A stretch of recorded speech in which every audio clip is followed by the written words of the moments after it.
Hello mes petits poissons, bienvenue dans cette vidéo où je vais vous montrer un petit peu ma routine de maquillage sirène quand je vais aller sous l'eau pour que ce maquillage tienne donc. Avant toute chose, je voudrais préciser que j'ai une peau réactive, assez sèche. Donc je mets une base qui est de l'aloe vera 100% bio avec un petit peu d'huile de jojoba. Je viens étaler tout ça sur mon visage en massant un peu pour que mon visage se détende.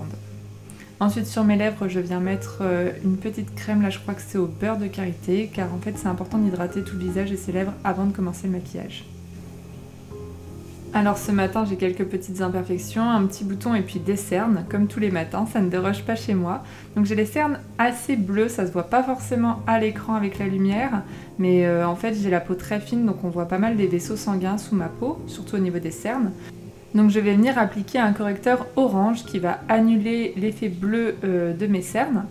Et ensuite je recouvre ce correcteur d'un fond de teint. Donc c'est le fond de teint Vichy Dermablend qui est en, je sais plus si en opale ou ivoire, opale je crois. Je vais venir recouvrir le correcteur orange de ce fond de teint. J'indiquerai tous les produits en description, vous pourrez voir dans la barre d'infos. J'applique d'abord ce fond de teint donc, qui agit vraiment comme un anti-cerne. Moi j'aime autant utiliser un fond de teint parce que je trouve qu'il n'y a pas besoin d'acheter un anti-cerne en plus. Si vous souhaitez un anti-cerne particulier, je vous recommande celui de chez Tarte qui est très bien.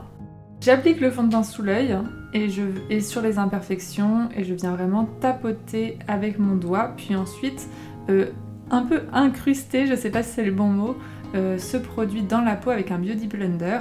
J'appuie bien et c'est ce qui va permettre de rendre le produit très waterproof. Déjà il est longue tenue le Dermablend de Vichy, mais en plus si on insiste un petit peu avec le Beauty Blender pour bien écraser le produit contre la peau, ça permet que sa tenue soit bien plus longue et bien plus efficace. Pour le reste du visage, je vais venir mélanger deux fonds de teint, ce sont les Infaillibles de chez L'Oréal qui sont vraiment très bien.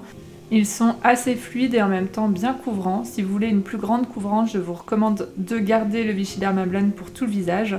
Mais voilà, moi j'aime bien avoir quelque chose d'un petit peu plus naturel quand j'ai pas trop d'imperfections comme aujourd'hui.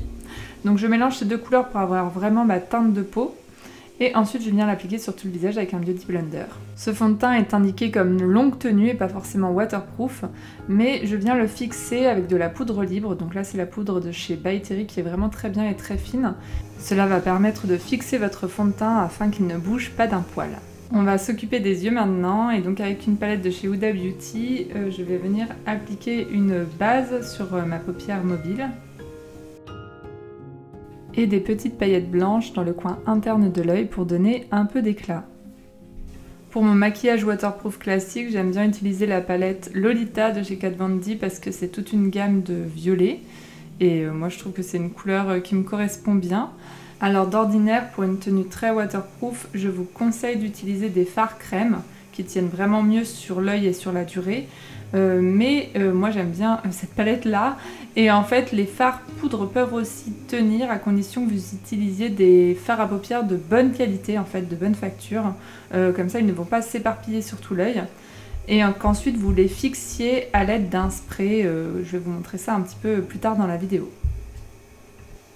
Pour souligner le regard, ensuite j'utilise un eyeliner de chez Tarte qui est vraiment très bien. Alors pareil, les eyeliners, je vous conseille les eyeliners en crème qui tiennent très bien sous l'eau, contrairement aux eyeliners liquides qui eux ont tendance à s'effriter. Je crois que je n'en ai jamais trouvé des vraiment waterproof.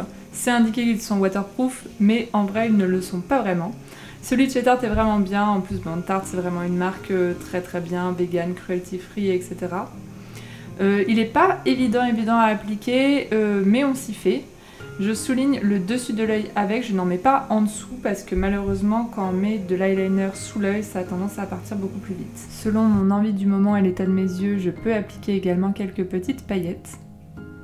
Puis je viens mettre du mascara, alors c'est pareil, les mascaras waterproof, il y en a qui ne le sont pas vraiment, mais celui-là de chez L'Oréal tient vraiment bien sur les cils. Il faut bien sûr éviter les paquets. Et puis moi j'évite d'en mettre sur le dessous de l'œil parce que ça a tendance à partir quand même plus vite que sur les cils supérieurs. Ensuite pour les lèvres, moi j'aime beaucoup la gamme de chez Sephora, leurs rouges à lèvres liquides qui sont extrêmement bien. C'est pas marqué qu'ils sont waterproof, mais ils sont longue tenue et franchement ils sont waterproof. En plus de ça, je trouve qu'ils ne dessèchent pas trop les lèvres parce que c'est souvent le problème avec les rouges à lèvres longue tenue. Et il y a une gamme de couleurs incroyable. En ce moment pour ma routine, pour mon blush, j'utilise une palette blush de chez Sleek. J'aime beaucoup leurs blushs, ils sont vraiment très jolis. Le seul souci que j'ai, c'est que je trouve qu'ils ne sont pas assez voyants sous l'eau. Du coup, je vais peut-être changer ma routine. Là, aujourd'hui, c'est celui que j'ai mis. Je pense que je vais revenir à un blush crème de chez The Body Shop qui tenait mieux sous l'eau et qui était plus voyant. Une fois votre maquillage terminé, vous pouvez le fixer avec une brume. Alors avant, j'avais celle de Make Up For Ever qui était très bien, qui sentait très bon, qui était assez hydratante. Mais j'en ai plus et j'ai décidé de tester celle de chez Tarte. Alors la différence entre les deux, c'est que celle de chez Tarte, la brume est beaucoup plus fine et je trouve que le maquillage tient mieux. Mais la brume de chez Make Up For Ever m'a semblé plus hydratante.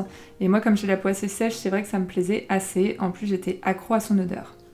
Voilà, alors mon make-up est terminé, je vais vous montrer dans un instant ce que ça donne sous l'eau.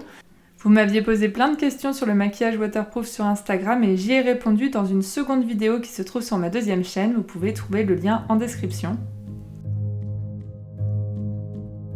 Comme vous le voyez, sous l'eau, le maquillage est assez atténué, mon blush a totalement disparu, donc il faut vraiment que je rachète celui de chez The Body Shop. Mais rien ne bouge, donc voilà. Et le secret, c'est surtout de ne pas toucher son make-up, surtout quand on remonte à la surface.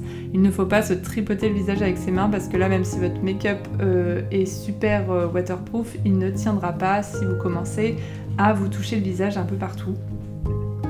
On va revenir sur la terre ferme. Là, je suis rentrée de mon petit plongeon en piscine. Donc vous voyez, le maquillage n'a pas bougé. Pourtant, j'ai fait 2 heures de voiture à peu près. Et en plus, voilà, j'ai pas mal plongé dans la piscine. Pour enlever le maquillage, c'est assez simple. Vous prenez de l'huile, l'huile que vous préférez. Moi, je reprends l'huile de jojoba pour ça. Vous la chauffez dans vos mains. Et vous allez venir masser votre visage avec cette huile. L'action de l'huile sur la peau va permettre de dissoudre tout le make-up. Ensuite, prenez une petite lingette réutilisable et puis venez enlever le surplus qui reste. Voilà, je suis totalement démaquillée là.